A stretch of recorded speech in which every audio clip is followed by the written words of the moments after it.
کہ رسول کریم صلی اللہ علیہ وآلہ وسلم نے اللہ کی بارگاہ میں دعا مانگی. دعا کے الفاظ سنیے.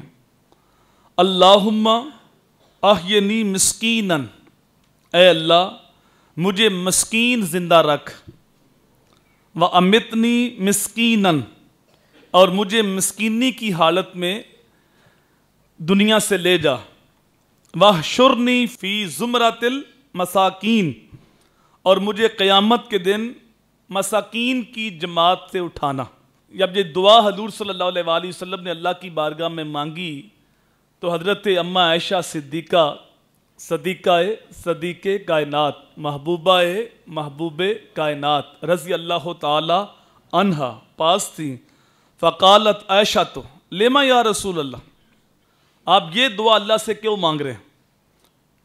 حضور نے فرمایا عائشہ یہ دعا میں اس لیے مانگ رہا ہوں کہ جو مسکین ہے وہ اغنیاء سے 40 سال پہلے جنت کے اندر جائیں گے.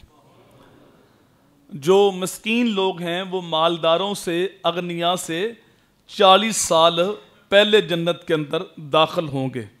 اور آگے پھر حضور صلی اللہ علیہ وآلہ وسلم نے ماں جی کو یہ تلقین کی کہ اے عائشہ مسکین کے سوال کو کبھی رد نہ کرنا.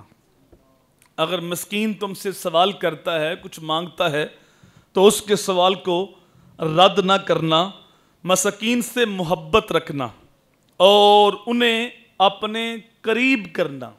یعنی یہ جو چھوٹے طبقے کے ہم لوگ ان کو سمجھتے ہیں، ان کو ہم دودکار دیتے ہیں، ان کو اپنے پاس نہیں بٹھاتے اور قرب نہیں دیتے.